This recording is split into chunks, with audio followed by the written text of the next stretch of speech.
Bonjour à tous, soyez tous les bienvenus pour ce moment de méditation biblique. Alors, je vais laisser 5 minutes, un peu moins de 5 minutes quand même pour que plusieurs puissent nous rejoindre. Je vous salue tous. J'espère que vous passez tous un bon dimanche. C'est toujours un plaisir pour moi et de pouvoir vous partager la parole de Dieu avec vous. Voilà, je bouge un peu les choses. Voilà, c'est très bien. Allez, aujourd'hui nous allons parler du précieux don du libre arbitre. Un précieux don nous a été donné qui est le libre arbitre. D'ailleurs, pas qu'à nous, les anges aussi eux-mêmes, puisqu'il y a Lucifer avec un tiers des anges qui ont choisi dans le libre arbitre, qui ont choisi de s'éloigner de Dieu.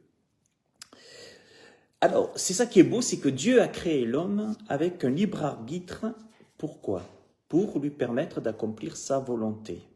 Pas la volonté de Dieu, forcément. Quand je dis cela, je dis l'homme est libre d'accomplir sa volonté.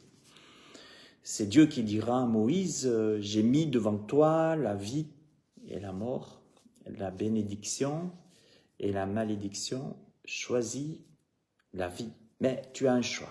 Comme j'en ai parlé tout à l'heure, comme au niveau des anges, c'est pareil, les anges avaient le choix. Quand Dieu crée, il crée des personnes qui auront le choix. Et d'ailleurs, nous-mêmes, en tant que famille, couple, quand un enfant vient au monde, il aura le choix du libre arbitre aussi. Ça fait partie de la création. Donc, chaque être humain, on ne naît pas chrétien, parce que sinon Dieu ne serait plus Dieu. Dieu laisse libre. On ne naît pas chrétien, mais c'est un choix. C'est un choix de le devenir ou pas. Et c'est pour cela que Dieu a envoyé son Fils dans le monde pour que les hommes puissent choisir aussi. Le Seigneur n'est pas venu dans ce monde pour forcer les personnes à venir à lui. On va le voir. Mais chacun a la possibilité de choisir entre suivre les voies divines, les voies de notre Seigneur, qui entraînent la bénédiction. J'ai mis devant toi la vie, la mort, la bénédiction, la malédiction. La vie est associée à la bénédiction, la vie que nous offre le Seigneur avec ses paroles. C'est normal, comme tout père veut inculquer des bonnes choses à ses enfants, parce que tout père est censé aimer ses enfants, et donc il va vouloir dire les bonnes choses, il ne va pas vouloir les entraîner dans la malédiction, mais dans la bénédiction. C'est ce que Dieu a envie avec nous. Donc chaque être humain a la possibilité, à un moment donné dans sa vie, de choisir la voie qu'il veut suivre. Que ce soit au niveau chrétien, au niveau spirituel, c'est pareil dans le métier, dans la profession, on a tous, dans une profession, on a tous ce libre arbitre de choisir le métier qu'on veut faire. Moi, ce que je conseille toujours, c'est d'essayer de faire un métier qu'on aime, quelque chose qui nous passionne, où on a un don qui nous a été donné par le Seigneur, et de le trouver et de le mettre en pratique. Mais en tout cas, c'est vrai que ce libre arbitre, il est précieux parce que il me donne une responsabilité. On a tous une responsabilité, d'agir et de décider. Il y a seulement une chose qu'on peut pas soi-même changer, c'est quand on va naître et quand on va partir. Dieu seul le sait. Mais voilà. Bon, après, ce qu'il faut savoir, c'est que de ce choix, de ce libre arbitre que nous avons, bien sûr, viennent par la suite les décisions. Ça veut dire que j'ai le libre arbitre, dans ce que j'entends, j'ai le libre arbitre, mais après, la vie est faite de décisions. Et ces décisions découlent de quoi? De ce libre arbitre, de ce que je vais choisir.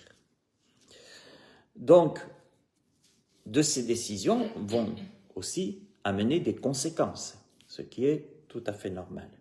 Et ces conséquences vont influer non seulement ma propre vie, mais aussi celle des autres.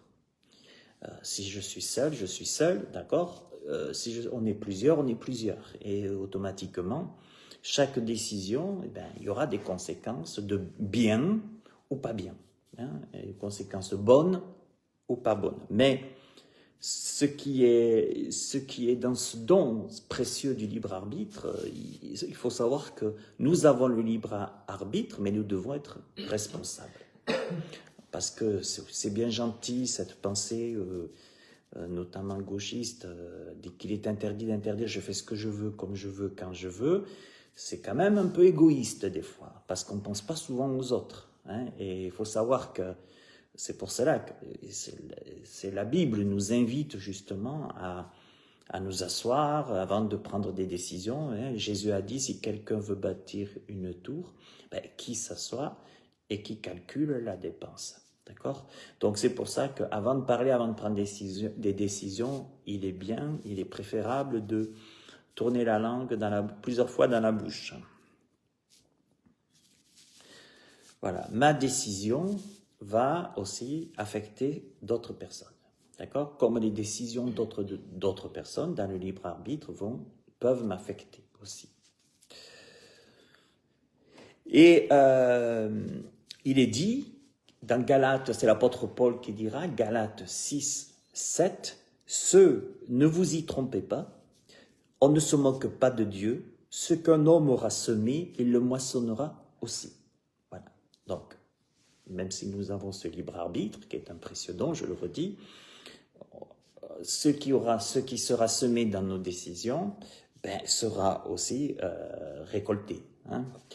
Donc, ce qu'un homme aura semé, le moissonnera aussi. Et c'est là qu'on voit aussi que ça nous interpelle de dire combien de fois on regrette dans notre libre arbitre, on regrette combien de fois on a regretté ou qu'on regrette des décisions qu'on a prises et qui n'étaient pas les bonnes. Parce que ces décisions ont amené des conséquences catastrophiques.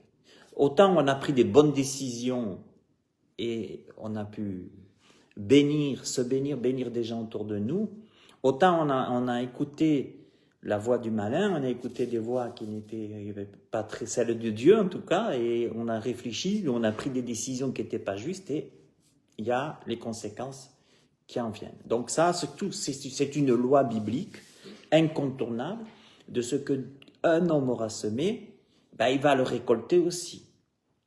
C'est pareil, par exemple, dans la politique. Ben, si vous mettez quelqu'un au pouvoir, ben, ceux qui ont voulu Macron, ils ont mis Macron, c'est bien, ben, on a les conséquences. Voilà, c'est comme ça, Dieu nous l'a, on a le libre arbitre. Le vote est un libre arbitre aussi. Hein, ça fait partie de ce libre arbitre. Je vais voter, bon, mais la personne qui sera après élue, ben voilà, c'est comme ça, la vie est faite ainsi. Et c'est pour ça que il faut toujours, moi je pense que le libre arbitre, il est très important. Cette liberté que nous a donnée le Seigneur est très importante.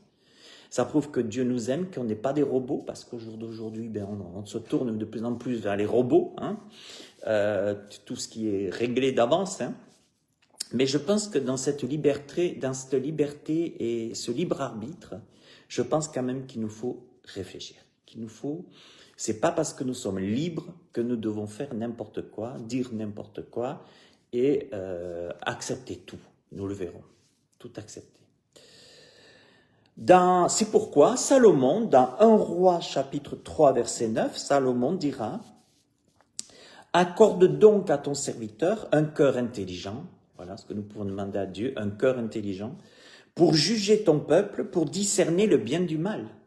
Ça, c'est important. Salomon n'a pas demandé l'argent, il n'a pas demandé la richesse, il n'a pas demandé le pouvoir, il a demandé à Dieu la sagesse. Il a demandé à Dieu la sagesse, pourquoi? De lui donner un cœur intelligent, parce que c'était le roi d'Israël. Donc, en étant le roi d'Israël, il devait aussi juger le peuple. Bon, juger le peuple parce que le peuple d'Israël a voulu un roi. Il voulait faire comme les autres nations voulaient un roi. Alors Dieu a donné un roi, a donné des rois. Donc, les rois, c'était des hommes. Donc, ils étaient tous pécheurs.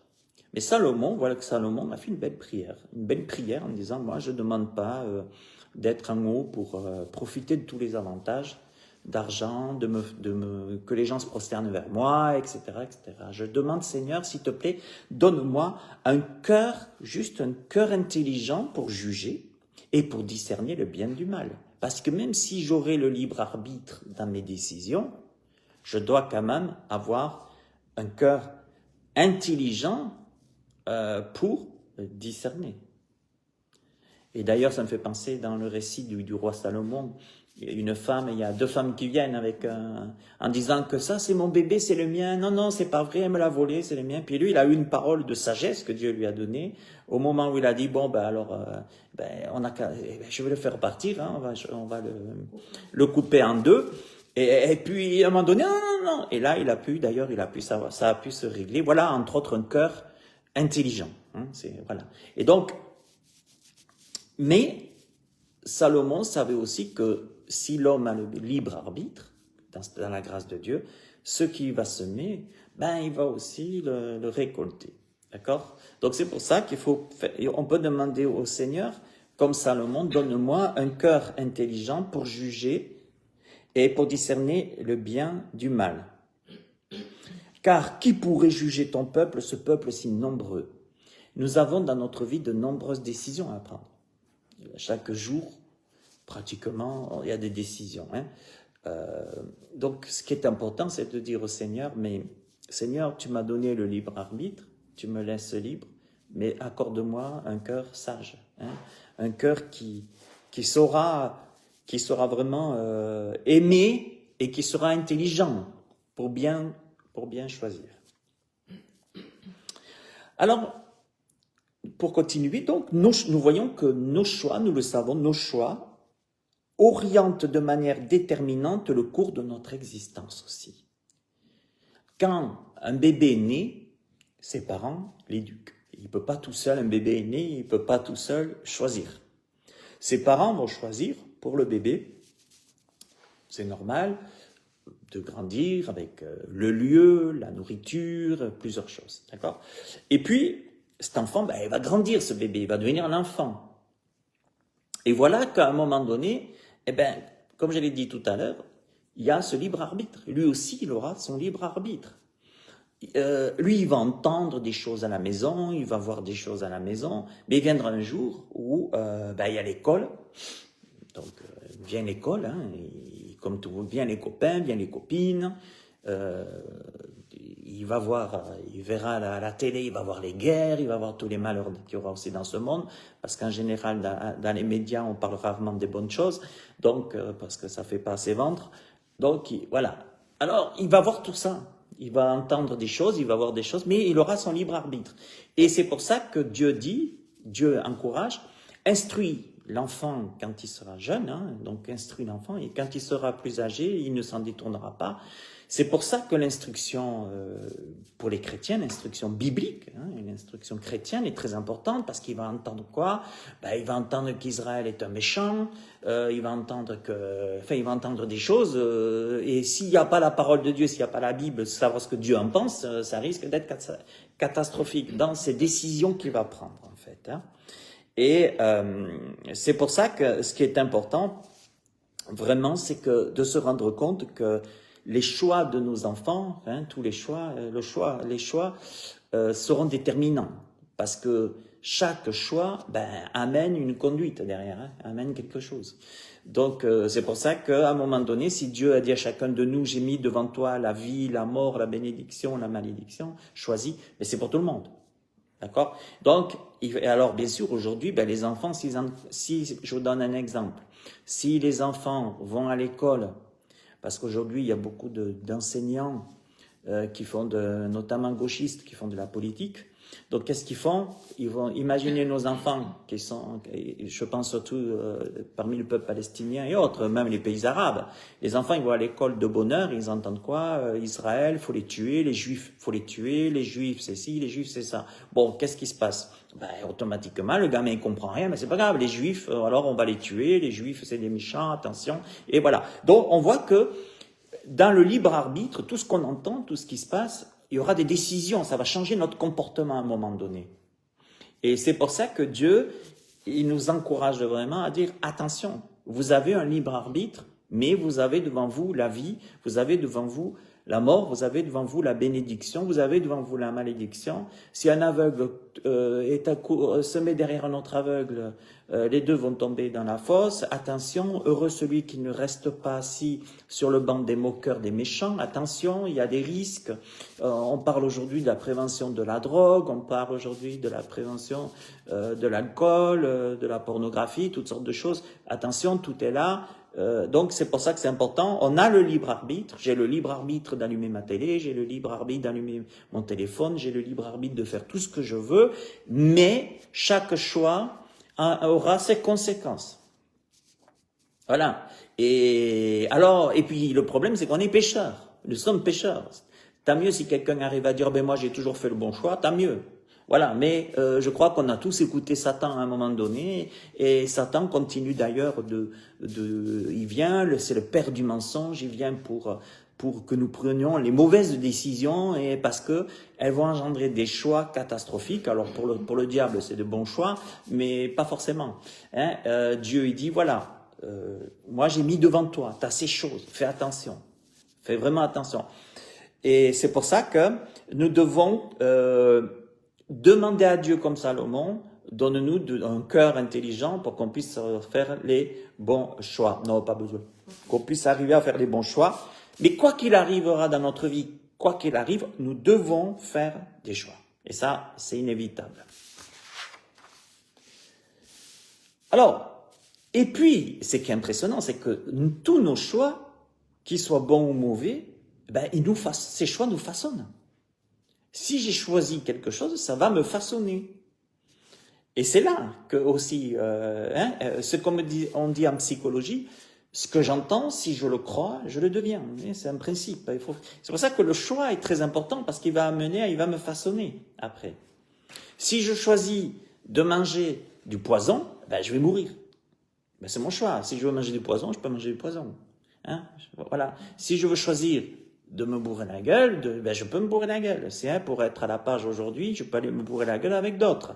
Après, si un jour on me dit, ben si je deviens alcoolique, ou si un jour on me dit, ben, il y a un problème de santé, que ce soit avec la cigarette est un choix, l'alcool est un choix, tout est un choix. On a le libre arbitre, mais ça va nous façonner. Ça, faut le savoir. Hein? Ça va nous façonner. Notre choix aura toujours ses conséquences. Ah oui, mais il y en a, je peux fumer parce qu'il y en a, de toute façon, il y en a qui sont morts, même qui sont pas morts du cancer en fumant. Ou alors oui, on peut toujours, vous savez, on peut toujours trouver des combines.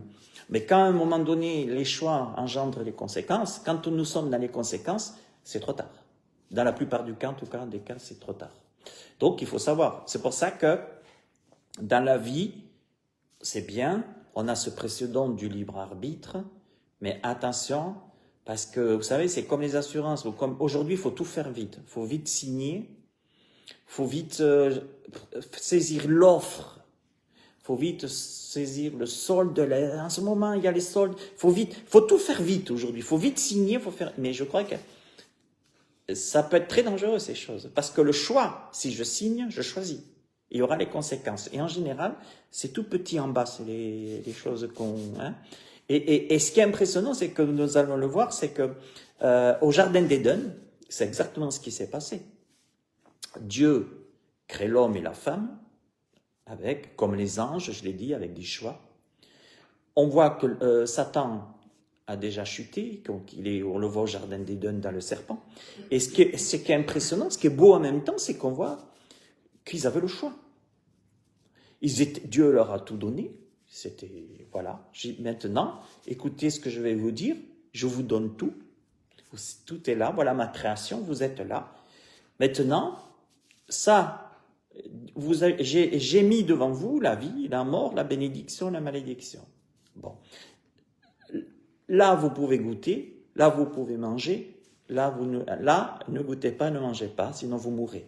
Bien sûr, il ne s'agit pas d'un fruit, il s'agit bien sûr d'un monde de chute parallèle occulte.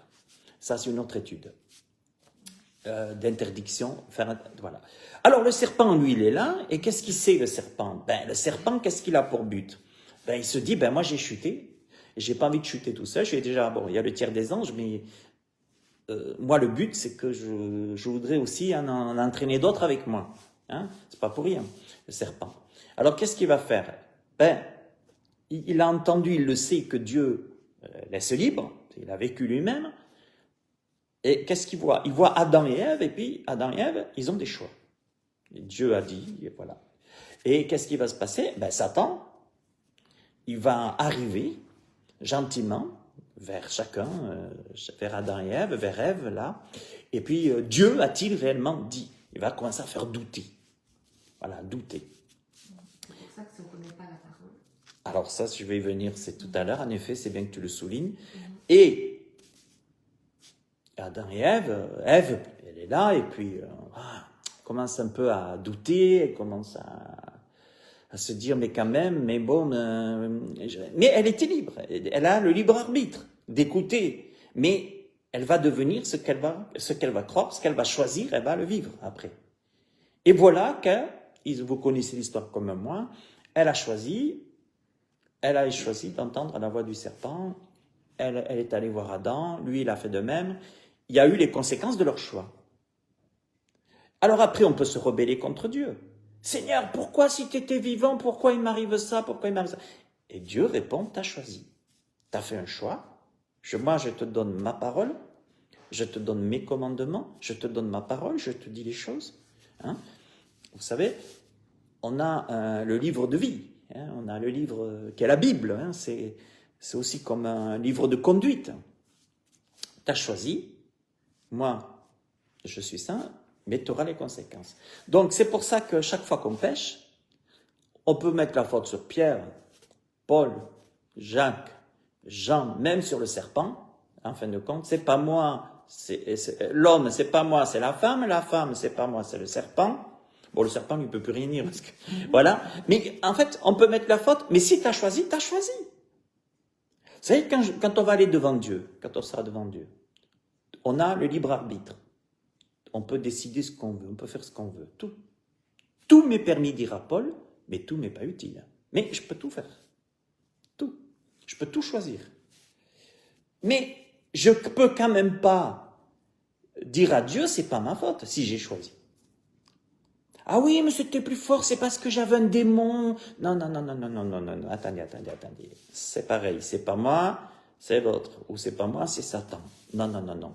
Jésus a dit, je vous ai donné le pouvoir de marcher sur les serpents, sur les scorpions et sur toute la puissance de l'ennemi. Rien ne pourra vous nuire. Alors, c'est pas ma faute, c'est le serpent, c'est pas ma faute, c'est le démon. Non. Devant Dieu, ça passera pas. Dieu nous aime. Dieu nous pardonne. Si nous confessons nos péchés, il est fidèle et juste pour nous les pardonner, nous purifier de toute iniquité, ça c'est vrai. C'est vrai. Satan, de ce côté-là, Satan est vaincu. Mais là où je me suis fait avoir par le serpent, Dieu me pardonne. Dieu ne se souviendra même plus. Ça, il n'y a pas de souci. D'où l'annonce de l'évangile dans Genèse, le récit, où on voit qu'après, un sacrifice d'animal a dû être fait pour qu'ils aient des peaux d'animaux, d'où l'agneau de Dieu qui ôte le péché du monde. C'est autre chose aussi, mais on peut le mettre avec. Pourquoi je vous dis ça? Je reviens là-dessus. C'est impressionnant aujourd'hui comme les gens se rejettent la responsabilité sur les autres aujourd'hui. C'est pas moi, c'est lui, c'est pas moi, c'est pas moi. Mais devant Dieu, on est tous coupables. Parce qu'on est libre de nos choix. Et si on a dit oui, on a dit oui. Vous savez, il y en a, même les martyrs, il y en a qui ont dit, vous savez, aujourd'hui encore, dans le monde islamique, parmi les islamistes, aujourd'hui dans les persécutions chrétiennes, ou même entre eux aussi, hein, pour les infidèles, si tu renies pas ton Dieu, t'es égorgé, quoi. Si tu dis pas Allah est le seul Dieu, t'es égorgé. Bon, il y a des gens qui ont dit mais renie. Et il y en a qui ne renient pas, ils sont morts égorgés, ils sont morts tués, jusqu'au bout, les martyrs. Pourquoi? Parce que c'est leur choix. C'est leur choix de croire non seulement en Dieu, de croire au Seigneur, mais ils savent ce qu'ils vivent, ils savent qu'il y a Dieu, c'est leur choix, c'est leur vie. Et c'est comme ça. Alors, c'est terrible. Et c'est pour ça, mes amis, que je voulais vous dire, et pour terminer pour ce que tu disais, vous voyez, on est tous libres, vraiment, de faire ce qu'on veut. Mais, je dirais bien mais, ce qui est important toujours, c'est de bien réfléchir. Et pour ça, Dieu, il sait très bien que dans les choix que nous allons devoir faire, que chaque jour, ou assez souvent, tous les choix qu'on va devoir faire, Dieu nous a donné un livre de conduite. Ce livre s'appelle la Bible. Et c'est pour ça que Satan va venir, et comment Satan va arriver à faire douter, c'est si on ne connaît pas la parole de Dieu. Si on ne connaît pas les Saintes Écritures, si on ne connaît pas la parole de Dieu, du moins en partie, de la lire, de la méditer, quand viendra Satan, va arriver, est-ce que Dieu a-t-il réellement dit? Parce qu'il fait la même chose, Dieu a-t-il réellement dit? Parce que la Bible est claire à la fin des temps. Beaucoup de faux prophètes, beaucoup de faux dieux, beaucoup de séduction, beaucoup de séducteurs. Mais, mes amis, et si je ne connais pas, je vais devoir faire un choix, il y aura ses conséquences. Donc c'est pour ça que c'est important, comme tu disais, c'est d'avoir la Bible, de bien la lire, de bien, il y a assez d'enseignements, il y a assez de choses aujourd'hui. Méditez bien, et d'ailleurs c'est ce que Dieu a dit à Josué, médite-la jour et nuit, et c'est alors que tu réussiras dans toutes tes entreprises. Ce que je voudrais aussi nous dire, c'est que ce soit dans notre vie professionnelle ou personnelle ou professionnelle, il y aura toujours les choix, on est d'accord. Mais j'aimerais dire aussi qu'on peut être un chrétien et puis faire des mauvais choix. Je sais que je vais peut-être dire, il y en a qui disent, oh non, un chrétien ne peut pas faire des mauvais choix. Si, un chrétien peut faire des mauvais choix. D'ailleurs, l'apôtre Paul va dire, un peu de levain fait lever toute la pâte. Ça veut dire quoi? Que même les églises, c'est pour ça que nous, on n'est pas du tout papal, on est tous pécheurs. C'est pour ça que dans une église, ce qui est important, c'est de se dire, ok, il y a un pasteur, mais ce pasteur, il peut aussi faire des mauvais choix, parce qu'il est humain, il est comme tout le monde. Tout le monde peut faire des mauvais choix. Même dans l'assemblée, un peu de levain peut faire vite monter la pâte. Pourquoi? Parce que si quelqu'un dans l'assemblée fait un mauvais choix, plusieurs font des mauvais choix qui entraînent la perte, d'autres qui peuvent entraîner la perte d'autres, d'aggraver la situation, c'est important de dire il faut être vigilant. Et ce que je voudrais aussi dire, c'est que si il est primordial de respecter les gens, s'il est primordial de respecter les gens qui ne pensent pas comme nous, qui ont fait leur choix et qui ne pensent pas comme nous, s'il est primordial de les respecter, ce n'est pas accepter. Vous savez, pardonner n'est pas accepter une situation. Ça, je ne sais pas d'où ça sort cet enseignement. Ah, mais tu dois pardonner. Non, pardonner, oui. Mais pardonner est un état d'esprit. Je choisis de pardonner, c'est un état d'esprit. Pour moi, ça ne va pas plus loin le pardon. C'est un état d'esprit. J'ai choisi de lui pardonner. Mais arrêtons de jouer aux chrétiens, 68 arts, non mais tout est cool. Non. Chacun a son libre arbitre. Chacun fait ce qu'il veut, pense comme il veut, comme ça. Mais j'ai une responsabilité de ce que je vais laisser rentrer. J'ai une responsabilité. Jésus a dit que ton oui soit oui et que ton non soit non, car tout le reste vient du malin. Ce n'est pas parce que quelqu'un d'autre a pris un autre choix que je vais le mettre dehors, que je ne vais plus lui parler. Ça, c'est sectaire. D'accord? Mais je me dois de tout. Ne méprisez pas les prophéties, comme disait Paul, mais jugez-les, analysez toutes. Mais attention, ce n'est pas parce que je respecte mon prochain qu'automatiquement je vais dire oui, amen à tout. Non, c'est ça aussi. Parce que vous savez, souvent on peut se faire avoir. Et puis, ce que je me suis aussi aperçu aujourd'hui, ce que je m'aperçois, c'est que nous vivons dans un monde avec une pensée unique qui est en train de revenir. Et ça, c'est dangereux. Ça veut dire quoi?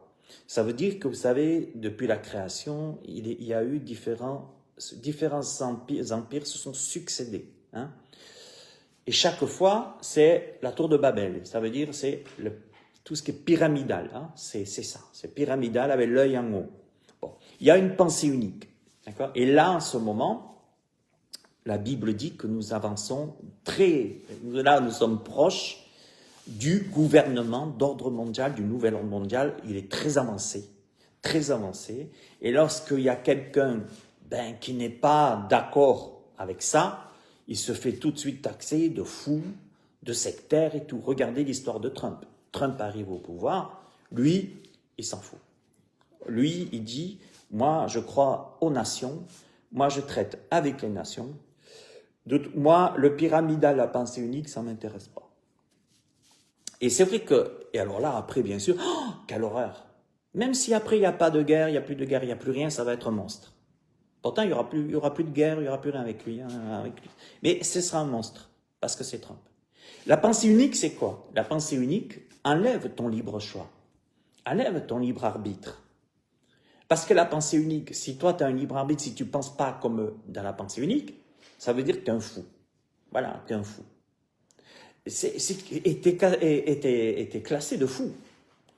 Et c'est pour ça que vous allez vous apercevoir, si vous voulez vivre en tant que chrétien, si vous voulez persévérer en tant que chrétien, hein, vous allez vous faire, à un moment donné, si vous voulez mettre en pratique la parole de Dieu, comme le fait Trump, si vous voulez mettre la parole de Dieu en pratique, vous allez vous faire ramasser. Si vous commencez à dire que vous allez comparer, vous allez ouvrir la Bible par rapport à ce qui se passe dans le monde, dans la pensée unique, entre autres le wokisme et autres qui sont anti-bibliques, c'est vraiment, il n'y a pas plus anti-biblique que le wokisme, et autres. Donc lui, Trump, il va dire, ça, moi je veux pas, ça, je veux pas, ça, je veux pas, parce que c'est pas bon. Voilà, c'est tout. Et lui, il va se faire ramasser, il va se faire traiter de tout. Et vous, nous, pareil. Il est pour ça que l'apôtre Paul a dit, tous ceux qui veulent vivre pieusement en Jésus-Christ seront persécutés. Pourquoi? Parce que ce n'est pas la pensée unique. Si tu veux vivre pieusement en Jésus-Christ, tu n'es plus dans la pensée unique. Je vais vous dire ce qui plaît aux gens. Tu mets une étiquette chrétienne, à la rigueur, tu te mets au coin de la rue, puis tu fais comme ça, à la rigueur, tu vas en faire un petit voyage où tu veux. Mais surtout, si tu mets en pratique la parole de Dieu, si tu veux vivre, si tu fais le choix de vivre en tant que disciple de Jésus, de mettre sa parole en pratique, t'es foutu. En tout cas, t'es pas dans la pensée unique. Là, t'es mal. Parce que la pensée unique, par contre, la pensée unique, pas de problème pour tout ce qui est sophrologie, tout ce qui est voyance, tout ce qui est horoscope, enfin, tout ce que la Bible condamne, hein, ça marche. Ça marche. Ça marche dans le monde. Parce que qui est le prince de ce monde? La Bible est claire, c'est Satan. Donc, la pensée unique, c'est quoi? Tout ce qui est yoga, tout ce qui est truc, pas de souci. Tous ces trucs, pas de souci. Mais tu veux, toi, tu as la pensée, tu as un autre point de vue, tu as un libre arbitre, et tu dis, moi, je suis chrétien et je crois en la parole de Dieu. Ben là, tu risques de ramasser. Donc, c'est important de se respecter, et la différence, c'est ça que je voulais dire tout à l'heure aussi, la différence entre le christianisme et les autres religions, notamment l'islam, la différence, nous, on est libres. Nous, on est libres. Et le christianisme qu'il y avait avant, à l'époque, au temps des catholiques, du catholicisme, au temps des conciles et tous ces trucs, tout ce qui s'est passé, il y en a qui disent, ouais, mais vous voyez, même les chrétiens, ils égorgeaient, ils mettaient à mort et tout. C'était pas des chrétiens. C'était pas des vrais chrétiens. C'était des crétins qui étaient des antichrists, qui étaient avec l'homme politique, qui travaillaient avec les rois, tout ça. C'était pas des chrétiens. Le chrétien, aujourd'hui on dit la France est chrétienne. Non, la France n'est pas chrétienne. Pas du tout. Le catholicisme, c'est pas être chrétien, d'être catholique. Pas du tout. Un chrétien, il porte le nom du Christ en lui. Il a Christ en lui. Il vit pour Christ. Il se dit, moi, j'ai le libre arbitre, mais j'ai choisi les voies du Christ. J'ai choisi la pensée de Christ. J'ai choisi... non, c'est pas de la religion. La religion, ça, c'est l'homme qui a mis ça en place. Pour se donner une bonne conscience. Voilà. Mais, je vais dire une chose, le christianisme est c'est le seul chemin qui nous est donné. Quand le Christ est venu, il n'est pas venu apporter une religion. Il est venu pour dire, voilà, vous avez le libre arbitre, je suis l'agneau de Dieu qui ôte le péché du monde, viens, suis-moi, etc., etc., etc. C'est ça, en fait. Le précieux, je suis le chemin, je suis la vérité, je suis la vie, nul ne vient au Père que par moi. Bon, mais c'est ça. Mais la pensée unique ne va pas accepter ces choses, en fait. Parce que, par contre, elle dira pas de prosélytisme. Mais dans les hôpitaux aujourd'hui, c'est rempli de prosélytisme. C'est partout, il y a du prosélytisme aujourd'hui. Avec le nouvel âge, c'est du prosélytisme. Partout, partout, partout. Et c'est là qu'on voit le piège de Satan en tant que le prince de ce monde qui est là.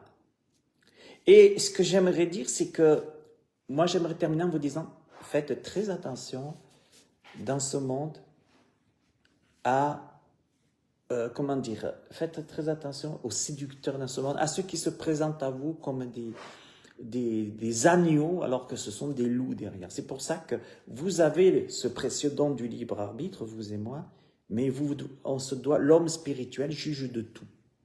D'accord? Parce qu'il est jugé par personne. C'est très important. Je dis que même combien d'églises ont des dictateurs déguisés en agneaux qui cessent d'imposer. Vous savez que dans le libre arbitre, on n'impose pas une idée. C'est pas l'évangile. L'évangile, c'est pas d'imposer une idée. L'islam impose. Nous, on n'impose rien. Jésus n'est pas venu imposer. Jésus n'a pas dit je t'impose, tu dois vivre en tant que chrétien, tu dois me suivre. Sinon, tu es mort. Non. Jésus est venu annoncer l'évangile. Il a donné son point de vue. Et on a le précieux don du libre arbitre. Jésus n'a jamais... C'est ça qui m'énerve, moi, dans des milieux spirituels, des milieux chrétiens ou autres. C'est ceux qui imposent, mais tu n'as pas imposé quelqu'un. D'ailleurs, trop de personnes se sont converties par la trouille. Parce qu'on leur imposait, et puis ils ont eu peur. Mais après, tu les vois dans leur vie, les pauvres, ils ne connaissent pas Christ, ils n'arrivent pas, mais ils ont peur. On n'a rien à imposer. Mais que ce soit je veux vous dire, le libre arbitre, c'est aussi dans le travail, dans le métier. Vous savez, aujourd'hui, il y a aussi ce qu'on appelle les abus. Dans les abus, on impose, on force. C'est pas du libre arbitre. J'ai pas le choix. On m'impose. Alors, il y a des choses qui sont bien, mais il y a des choses... Il peut y avoir le harcèlement moral, hein, il peut y avoir toutes ces choses. Et je crois qu'à un moment donné, il faut être vigilant. Je pense que dans ces temps où nous vivons maintenant, il faut avoir beaucoup de discernement. Il faut se dire, ok, chacun a son libre arbitre, chacun a ses choix, mais moi, excusez-moi, j'ai aussi le libre arbitre, et puis je sais que mon libre arbitre va, par la suite, va engager un comportement et qui va m'affecter. Donc si je t'écoute et que je te crois et que je veux faire comme tu me dis, j'ai le droit de dire oui, j'ai le droit de dire non, et surtout, moi je dis toujours, moi avant de voter, j'ouvre la Bible, personnellement. Et je me dis, moi je ne vais pas voter pour un parti qui propose des choses anti-bibliques. Moi ça ne m'intéresse pas. Après, chacun fait ce qu'il veut, mais le comportement, les choses après, non. Donc c'est pour ça que je vous le dis, on est dans des temps de séduction. La Bible le dit, Paul en parle, tout le monde. On est dans des temps de séduction, autant spirituelle, c'est énorme. Aujourd'hui, la séduction spirituelle, elle est énorme. Les fausses religions, les faux dieux sont partout. Il y en a partout. Je vous l'ai dit, dans les hôpitaux, partout. Nous, on est très minoritaires, dans le sens que si on parle trop de Jésus, ça va mal finir. Hein? Bon, ou alors on va être traité de fou. Mais c'est pas grave. Continuons.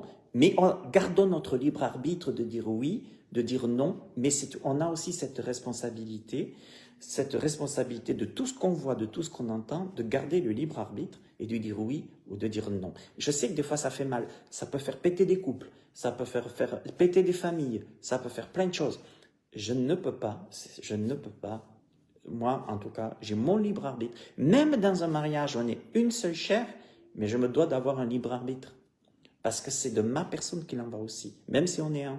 Si je me fais frapper par mon conjoint, ah non, ben j'ai pas le libre arbitre. Non, le pasteur m'a dit que tu dois pas divorcer, alors fais-toi taper dessus. Non, mais c'est quoi ces conneries? Je sais pas d'où ça sort ça aussi. C'est à cause de la dureté de cœur que Moïse a prescrit la loi du divorce, le divorce, la lettre de divorce. Mais c'est quoi cette histoire? On a le libre arbitre. On ne peut pas savoir si quelqu'un plus tard va continuer à marcher avec Dieu ou pas. Et je ne vais pas rester soumis au diable. Vas-y, tape-moi tous les jours. Vas-y, Satan, frappe-moi. Mais c'est quoi ce truc? Non, j'ai le libre arbitre. Et c'est pour ça, je ne suis pas pour le divorce. Mais je dis, Dieu est le divorce. Mais il y a une porte de sortie. Parce que j'ai un libre arbitre, et puis qu'à un moment donné, je me dois de savoir dire oui et non. Et j'ai peur qu'il y ait des églises qui ne laissent pas des églises, qu'il y ait des mouvements religieux qui ne laissent pas le libre arbitre aux gens. Tu dois, toi, je vous dis, moi en tant que pasteur en ligne, combien de fois des personnes m'ont téléphoné, mais ils sont tremblants, ils pleurent parce qu'ils sont complètement abusés, je dis bien, dans leurs églises. Parce que non, ils sont jugés, mais c'est une catastrophe. Ils sont cassés, ils sont détruits. Et c'est pour ça que je vous dis, attention. Aussi, dans les derniers temps, les loups n'épargneront pas. Hein, d'accord?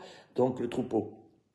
Alors, je termine en vous disant, mes amis, que nous n'imposons pas nos idées aux autres. Parlons de nos idées aux autres, mais ne les imposons pas. Ne disons pas, voilà, mon idée c'est la meilleure. Si c'est pas ça, voilà. Non.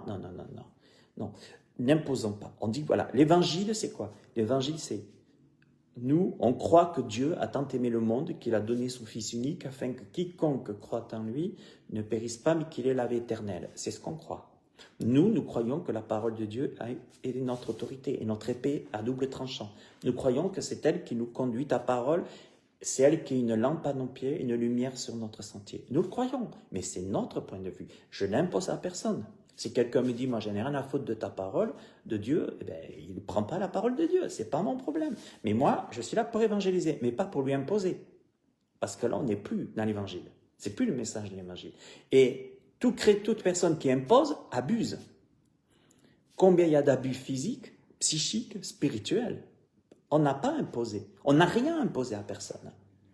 On a à dire oui, non, mais attention, je le redis, ce précieux don du libre arbitre nous a été donné, qu'on puisse bien l'utiliser, prendre le temps de la réflexion, d'ouvrir la Bible, de consulter des personnes aussi qui sentent bien si on n'arrive pas tout seul, mais attention, un aveugle conduit un autre aveugle, les deux. Si tu es dans une église ou si tu as des personnes qui t'imposent tous les jours quelque chose qui te fait mal et qui n'est pas juste, sors de là. Je te le dis, sors de là. Parce que tu es étouffé, tu n'as plus le libre arbitre, tu es foutu, ton identité est en train de partir en cacahuète. Alors, voyez, il y en a qui disent, mais si Dieu existe, pourquoi des guerres, pourquoi la dépression, pourquoi un chrétien peut pas avoir la dépression? Mais je vous dis, on voit qu'en ce moment, Dieu est en train de tout refaire parce que ça ne va pas. Attention, on est tous des pécheurs, on peut tous se tromper, on peut écouter, comme Adam et Ève, on peut tous écouter une voix qui n'est pas la bonne. Dieu a-t-il réellement dit, justement? Il faut le savoir si Dieu l'a dit ou pas. C'est pour ça que je vous le dis, n'hésitez pas à méditer la parole de Dieu, regardez et surtout, restez libre. Restez libre. Vous avez ce précieux don du libre arbitre et devant Dieu, vous savez, on ne pourra pas dire c'est lui, c'est la faute de lui, c'est la faute du grand-père de son hérédité, c'est la faute de la grand-mère qui faisait les cartes. Arrêtons avec tout ça. Arrêtons avec tout ça. Je vous le dis, on a un libre arbitre. Dieu nous a donné le pouvoir de marcher sur les serpents, les scorpions, la puissance de l'ennemi. Vous n'avez pas à plaire aux hommes. Non, sinon, si moi je plaisais, comme dit la Bible, si on plaisait aux hommes, je pense qu'on n'en serait pas là aujourd'hui, puis on serait ennemi de Dieu finalement. Non, on n'est pas là pour plaire aux hommes, on est là pour plaire à Dieu, parce qu'on est chrétien, on y croit. Et puis on a la parole de Dieu, on la met en pratique, mais personne n'a à m'imposer quoi que ce soit. Personne. Alors moi je suis très ouvert, moi j'ai pas de souci. C'est ça le libre arbitre, c'est de se respecter les uns les autres. Moi je peux écouter un imam, je peux écouter un curé, je peux écouter qui vous voulez, il aura son point de vue, j'aurai le mien, et puis on l'échange, et puis c'est tout, basta. Je veux dire, ça c'est le respect, ça j'ai rien contre. Mais me dire on a le même Dieu, non, ça je peux pas, c'est plus de libre arbitre. Moi c'est pas ce que je pense. Parce que ma foi chrétienne, elle est claire et nette. Tu n'auras pas d'autre Dieu dans ma face. C'est ma façon de voir les choses. C'est ce qui est écrit dans la Bible, je le crois. Mais je veux garder le libre arbitre. Je veux qu'à un moment donné, je ne sais pas pour faire plaisir à la pensée unique, c'est pas pour faire plaisir à la mondialisation, que je vais aller me prosterner vers des dieux qui ne le sont pas. D'accord? Bon, surtout que le monde part en cacahuète parce qu'il a laissé justement Dieu de côté et sa parole. Allez mes amis, que Dieu vous bénisse, passez une bonne fin de journée, un bon dimanche. J'ai une chaîne YouTube, n'oubliez pas, Pasteur en ligne, un site pasteurenligne.fr. N'hésitez pas à vous abonner, à liker, à partager. C'est bien de faire connaître la parole dans ce monde de fous. Et puis à bientôt pour Dieu vous bénisse, à bientôt pour une étude.